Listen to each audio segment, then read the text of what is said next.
Hey everyone, so in this section what we're going to do is we're going to talk about the very high level stuff. The top looking down. You know, you're the general and you're looking across your vast field and you need to make some big decisions. And these big decisions are going to be identifying your target demographic.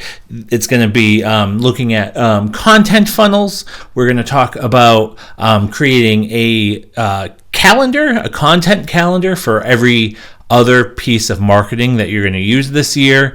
And we're going to basically, this is about organizing and using Chat GPT to assist you in organizing your marketing efforts.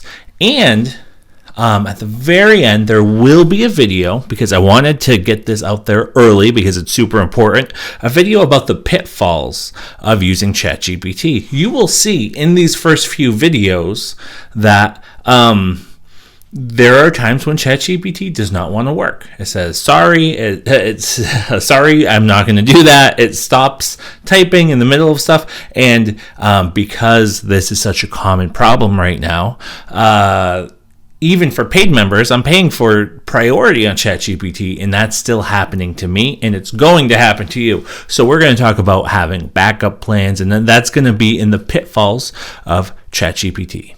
So I will see you inside of this course, and I'm very excited to get started. Thanks.